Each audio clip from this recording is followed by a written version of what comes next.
Hello, bachcho.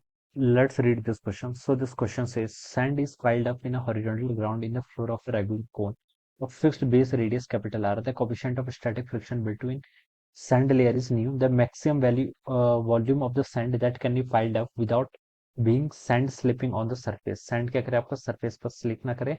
आपकी maximum कितनी volume को हम यहाँ पर piled up कर सकते हैं वो बताना है. ठीक है. तो इस क्वेश्चन का बच्चों देखिए की कॉन्सेप्ट आप क्या लिख सकते हैं. इस क्वेश्चन का की कॉन्सेप्ट देखिए एंगल ऑफ रिपोज लिख लीजिए. क्या लिख लीजिए? Angle of repose. ठीक है. Angle of repose will be the key concept of this question. Angle of repose देखिए क्या होता है.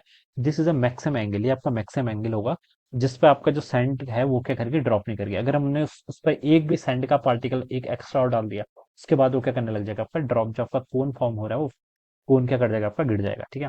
बोला गया sand is piled up on a horizontal ground in the form of a regular cone of fix base radius R. ठीक है. ये मान लीजिए आपने इस तरीके से एक कोन बनाना शुरू किया. ठीक है. आप मतलब सैंड के पार्टिकल्स को ऐसे डालते जा रहे हैं और फाइनली आपको इसके ऐसे कोनिकल फॉर्म पे वो आ रहा है. ठीक है. इसका बेस रेडियस देखिए ये तो आपको फिक्स गिवन करके कितनी आर के इक्वल है. मान लीजिए आपने एच हाइट तक इसको बना लिया. ठीक है. मान लेते हैं एच हाइट तक बना लिया. एच हाइट तक बना लिया. मान ली यहाँ पर कोई आपका पार्टिकल है. ठीक है. अगर मैं इसके ऊपर एक पार्टिकल और डाल दूंगा सैंड का फिर ये टूट जाएगा. ठीक है. तो ये जो एंगल बनता है इसका मैक्सिमम एंगल जो यहाँ पर बनना है. ठीक है. इस एंगल को मैं क्या बोलता हूँ आपका एंगल ऑफ रिपोज बोलता हूँ. क्या बोलता है? Angle of repose. ठीक है. एंगल ऑफ रिपोज के लिए कंडीशन क्या कोई देखिए इस सैंड पार्टिकल पर कौन कौन से फोर्स लेंगे. मान लीजिए ये सैंड पार्टिकल है. ठीक है. इस पर देखिए कौन कौन से फोर्स लेंगे. इस पर एम जी इसका मास एम है. ठीक है. तो ग्रेविटी के कारण एम जी लगेगा. ठीक है.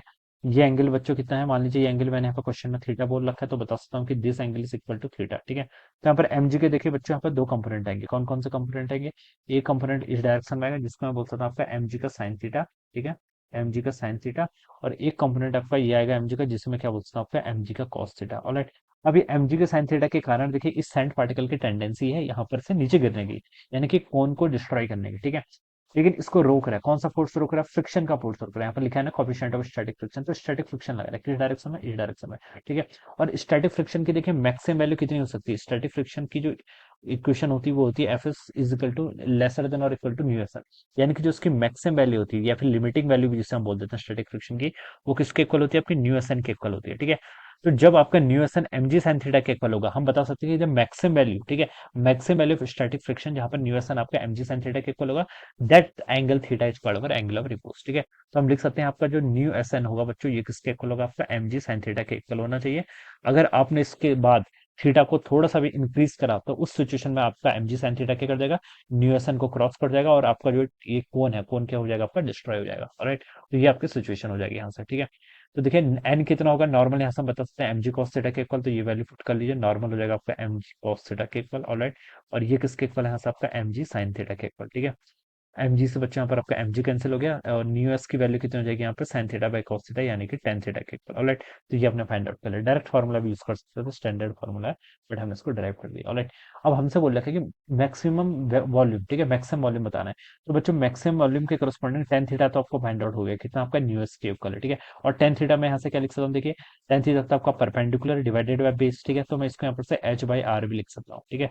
तो यहाँ से आपको एच की वैल्यू पता चल गई. एच कितना होगा आपका न्यू कोएफिशिएंट का फ्रिक्शन देखिए क्वेश्चन में न्यू बोल रखा है. न्यू इंटू रेडियस आर दे. तो एच की वैल्यू आपकी न्यू आर के इक्वल होनी चाहिए. ये आपकी मैक्सिमम हाइट आ गई. लेकिन हमसे वॉल्यूम पूछा है. वॉल्यूम देखिए कितनी होगी. वॉल्यूम देखिए जो नीचे वाला है. ठीक है. यहाँ पर हमें बेस रेडियस गिवन कर किसकी आर तो उसके एरिया निकालेंगे तो कितना हो जाएगा आपका पाई आर स्क्वायर के इक्वल. ठीक है. सॉरी कोन है ना. कोन की वॉल्यूम वो कोन की वॉल्यूम में लिखनी है. हाँ. कोन की वॉल्यूम कितनी होती है आपकी? One upon three pi R square H के इक्वल होती है. ठीक है. This is the formula of the volume of the. ठीक है. ऐसे सॉल्व करेंगे इसको. ठीक है. कोन है कोन शेप में है ना. सिलेंडर छोड़ना है तो कोन के वॉल्यूम का ये फॉर्मूला होता है one upon three pi R square H.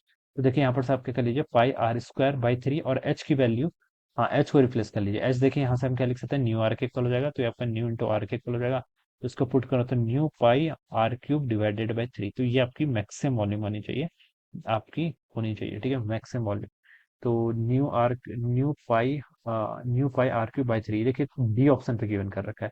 So option D क्या होगा इसके करस्पॉन्डिंग करेक्ट हो जाएगा. Right. So I hope you all understood this concept. All the best and thank you so